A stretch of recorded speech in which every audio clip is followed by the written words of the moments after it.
Good morning, ladies and gentlemen, and the question that we have for you today is: your team about to lose? Are you team bull, team bear? Throw it down in the comments section below, and we're going to kind of go over some of the news catalysts that are coming up our way along with what the market did. And one of the things we reviewed during the weekend happened today. So without further ado, let's dive in. So the main piece of news that we have to basically dodge, I would say, for the week for both teams, is not just going to be individually to the bulls or the bears. Now, the chart is setting up to be more bearish as it is now. The weekly is showing a sign that we're going to go over in this video, and you guys aren't going to want to miss that. But right now, you've had a massive uptrend, and yet we have to determine if this is going to be a pullback or basically a dud rally. So, throw it down in the comment section below of what you think, and let's see how it ages out. Maybe throw a comment saying it's going to rally and then it dumps, and you can reflect why. So Thursday, we have GDP and Fed Chair Powell speaking. So he's going to be speaking on Thursday, and I do believe he's also speaking on Wednesday. So you have him talking twice this week. Really, again, it could be one of those weeks that he sends you up, sends you back down the next day. So again, Powell usually has that thing about him where when he's talking, one day is up, the other day is down. So he's talking on Thursday and Wednesday. But really, I think we've oversaturated the market's mind about Powell. We kind of know what he's going to say.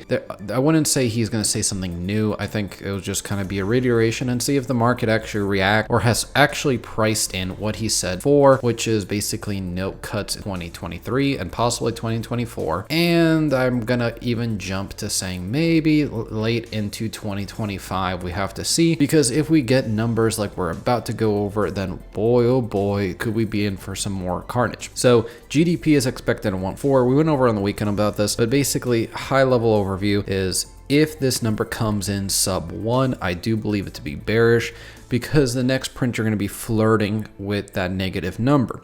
Now, if this comes in, let's say 1.6, then the bulls are going to rally. That soft landing scenario is basically going to be achieved, where Powell's going to land this plane on the tarmac, no bumps, no fuss, and we're just going to keep going higher. I think that'll be the first catalyst.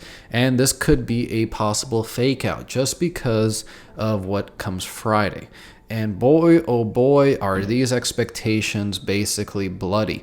So you have 4.7 year over year, basically flat PCE, which means Fed has to keep going. 2 rate hikes at a minimum, because they're not seeing any progress on this. It's basically stagnated. And that was on core. And then the PC year over year is actually ticking up by 0.2%. The month over month ticking up by 0.1% from the previous month, and flat on core. So core is basically a solid boulder that the Fed has not been able to move and is starting to get sticky. And we may even have the possibility that inflation is resurging. This will be 2 times in a row now that PC has come out year over year and gone up. So again, this would be the worst case scenario for the Fed, and that would even, if these results are realized, because I don't believe the market has priced this in, that they basically may even have to do 3 more rate hikes, especially if the data comes in. Remember, they said they were going to be data dependent. So if this number comes in, this is the only number they're really going to see before their next meeting. And they are going to see CPI, but they care about this number. They're not going to see another PCE report before this number. So if this number comes in even worse than this, right? Let's say they're giving you the more rosy scenario and PCE year over year comes in at 4.8. That would be a big shunt to the system. I do think you get a waterfall day at that point, and you may crash land on the 50 DMA. So why is that important? If we go over to the 50 DMA chart, or the moving average chart that I got set up here, if we have a nice cut, usually the market, when it has a nice waterfall, it's about a 5% day on the NASDAQ, S&P, basically combined 2-3 days. So let's say we keep getting sideways action in here. A 5% cut would easily bring us down to about that moving average. Tech usually gets a bigger one, and that's 4%. So roughly bringing us down to 415 area, which would fill this gap right here that we basically been talking about till we're blue in the face. And remember, the S&P has a bunch of gaps, down here that it still needs to fill. So at bare minimum, seeing this gap getting filled would be a positive for the S&P. The NASDAQ has a similar story where it's coming back down to the weekly range that we talked about on the weekend of 355.20. It starts breaking that. You got basically weak price action in this zone right here, and you don't have much support until you get to about the 4 347 level. Now, NASDAQ has a massive gap right here below the 336 level. So if we come down to this 50-day EMA and is not bought up, we could easily see continuation of price action through it all the way down to about 327 on the NASDAQ. Now, this is a scenario that has to play out over multiple days, guys. The bears out there are going to be saying that we're going to get it all in one day. Now, what are the signs that we're going to have a bullish pullback? Well, one, you're not out of the weekly range yet. You have not broken this line here, which is the previous week's range. We haven't closed a single day below it. So right now, this could be just profit taking by the bulls. It could be the bears possibly waking up and showing up. Now, today, if we go to a 15-minute chart, we actually have something interesting on there where the bulls were kind of still buying the chart up, and the bears were basically actually selling it off. Every time we got a nice push up or a meaningful push up during the day, sold off. Push up, sold, slammed down into the close, and then slammed again into the close. So it was a more bearish day. The bears were up and basically showed up to work, as I would call it. They decided to show up on a Monday, which traditionally is not basically as bearish as we have seen it. Usually Tuesdays are a more bearish day. But then again, we have to play it how it is. Same with S&P. We basically gap down into the open and basically have a nice push up off the open and then slam back down. So nothing really new there. We still do have this gap above us that has not necessarily gotten filled. So we may come back if we get a bullish run up. We closed on the S&P now below the pivot of last week. However, I did say that we were in this range based on the previous week's range, because now it was an inside week last week. So therefore we need to break the range of the previous week to determine basically bullish or bearish. Breaking the range would basically mean 428.58 basically being broken.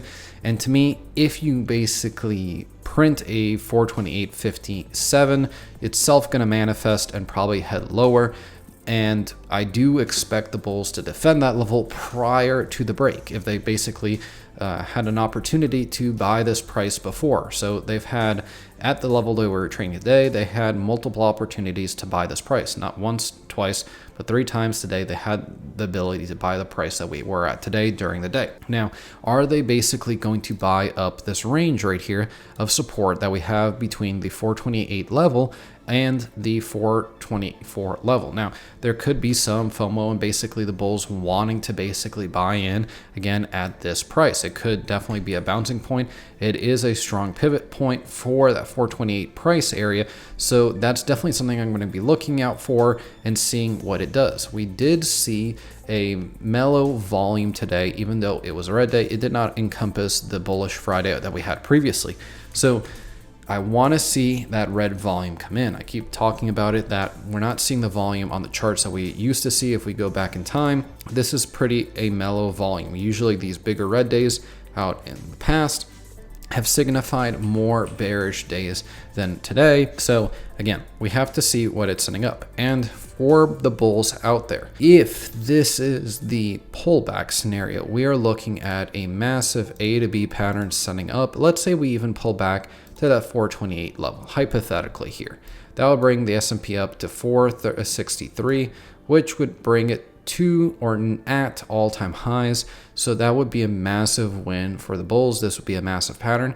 And if PCE comes in better than expected, I definitely could see that scenario play out. Remember, I do believe the books are a little cooked on either way they want to play it. They can't completely skew it, but they do have their finger on the pulse of which way they want to skew it. The same with the CPI. If we look at the NASDAQ, that's going to be our indication of where the overall market's going. And remember, chips lead tech, tech lead SPY. So we're definitely gonna have to pay attention to the NASDAQ. What it's doing, is it breaking this level? Because it is closer to breaking this level than the S&P.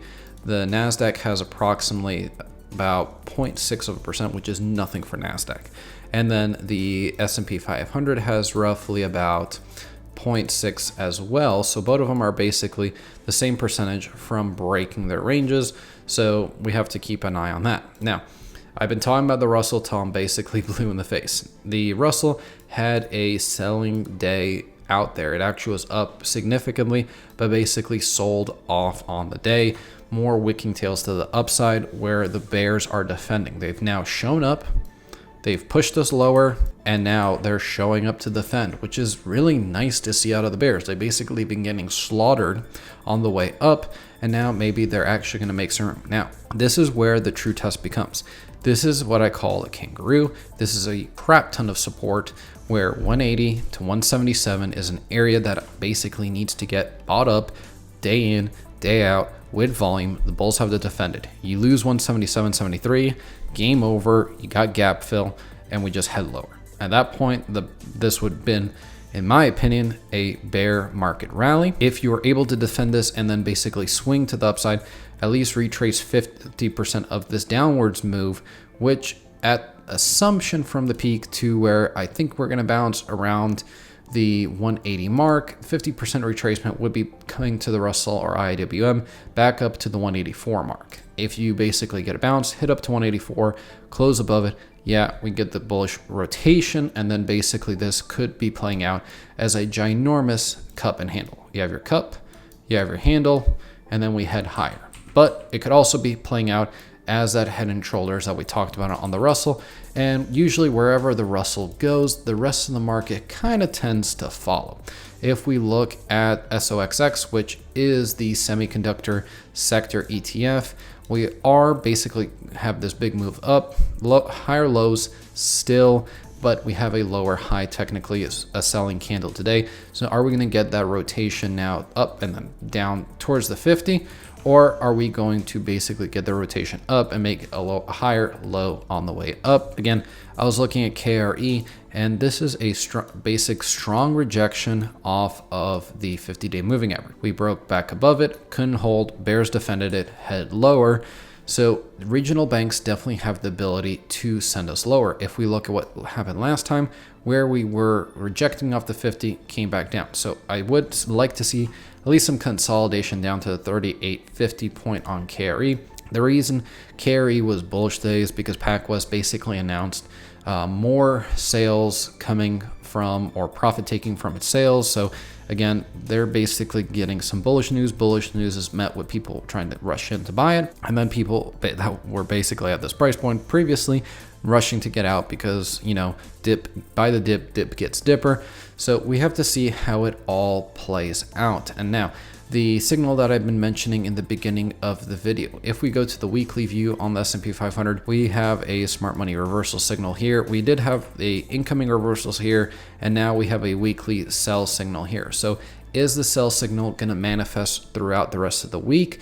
And at that point, if we really get a bearish slam, we definitely could see the MACD cross on the weekly, RSI cross on the weekly as well. So, you know, there's some bearish setups out there, and right now there's no clear-cut victor. The bears are winning the battle, but not the war. The bulls could easily step up in this location and basically slam the bears one last time, push really, really hard, maybe capitulate that $1 trillion short that has been sitting on the market.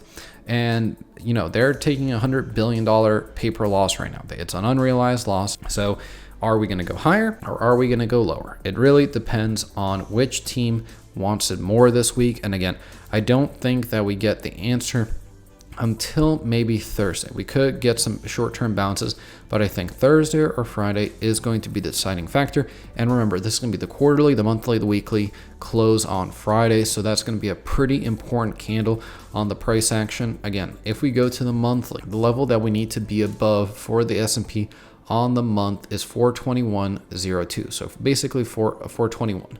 Right now we're at 431. So we got another $10 to go on the monthly. On the NASDAQ, it's a little less rosy scenario because we need to be above the high of 353.45 and we're at 357.68. So if the NASDAQ breaks its previous 2 months look back high, then I'd definitely be looking for more bearish prices ahead. And if we start seeing the weakness in tech, we're starting to see the weakness in Russell, we definitely could get that bearish move to the downside and the MACD starts rolling on the weekly. And then do we continue the downtrend on the S&P? That's going to be the number one question that remains going into today. So again, basically, if you're continuing with this downtrend on the S&P 500, then we definitely are going to be heading lower. Pretty much a nice established downtrend. We could go sideways tomorrow and then head lower on Wednesday. That would be interesting, especially with Powell talking on Wednesday. Do we get the down day Wednesday, up day Thursday like we got previously? Or do we basically just get 2 red days or 2 green days? Time will tell. I'm going to be listening to Powell, giving you guys the updates on Thursday and Friday of what happened with Powell, and we'll see how PCE turns out. We'll be covering PCE in the weekend deep dive video, so stay tuned for that. Throw any comments you guys have down below, questions, comments, anything you want discussed, any tickers you guys want covered, definitely throw it down below, and possibly consider subscribing to the channel. We really appreciate all our viewers and try to tailor the content to your liking. So with that, guys, hope you have a wonderful day, and I'll see you all tomorrow.